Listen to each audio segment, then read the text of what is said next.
Welcome to The Comedy Guy, where bad days go to die and laughter takes the wheel. If you love jokes, sketches, fails, and moments that make you go, "What did I just watch?" you've landed in the right spot. This isn't just a channel, it's a comedy roller coaster with no brakes. So buckle up, grab your snacks, and let's dive into some of the best moments from The Comedy Guy's universe. Fact of life, women always have more questions than men have answers to. Great example of this. 6, 7 months ago, I get a text one day. The text says, "Please pray for Tom. He was in a bad wreck." I walk into the kitchen where my wife is. I said, "Hey, I just got a text that said, please pray for Tom. He was in a bad wreck."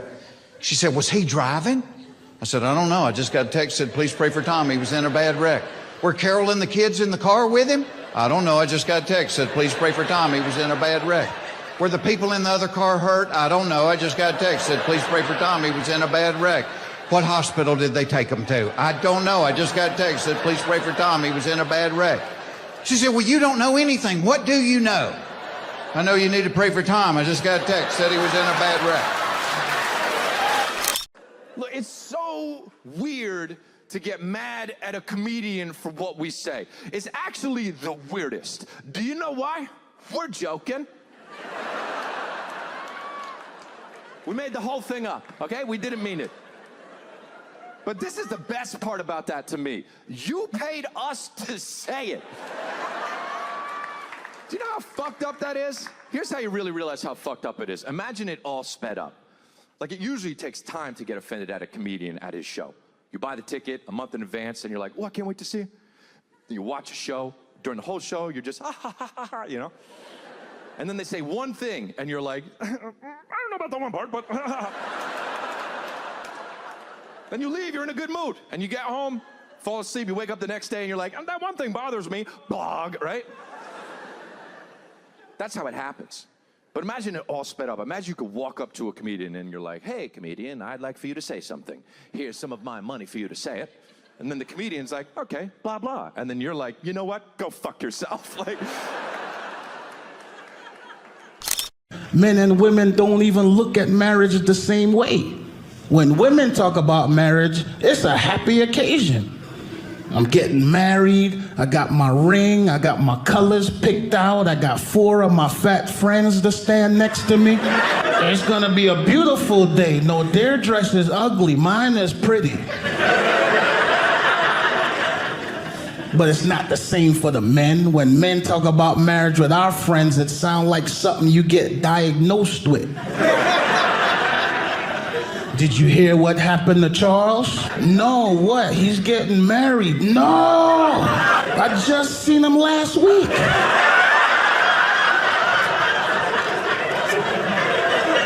"When did he find out?" "She told him yesterday at dinner."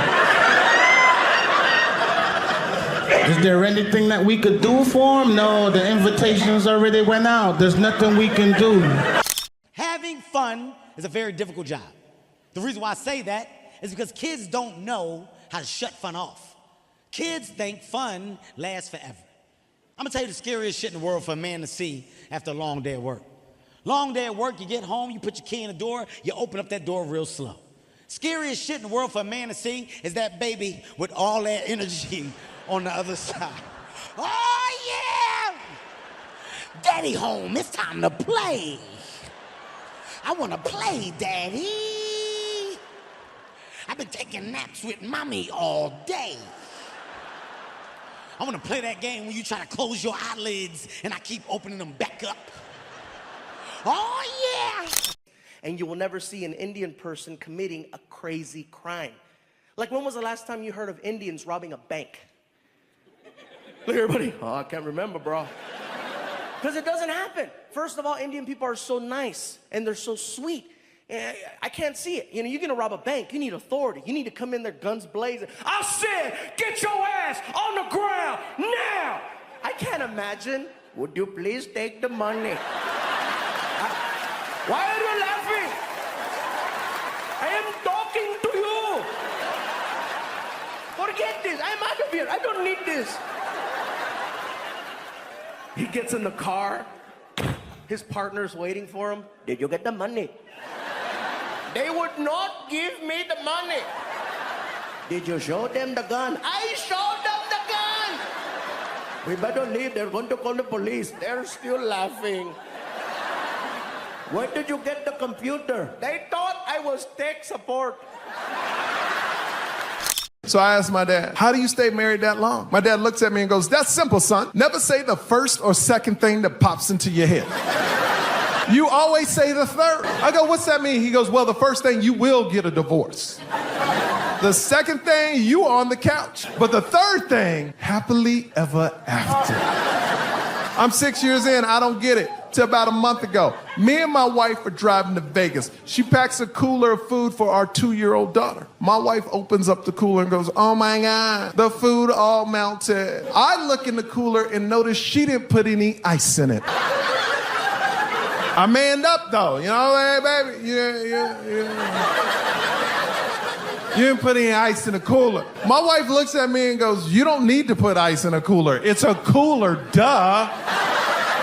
Now, the first thing I thought was, that's the dumbest shit I ever heard in my life. But I didn't say the first thing. I didn't say the second thing. I said the third thing. I said, baby, I can't believe this cooler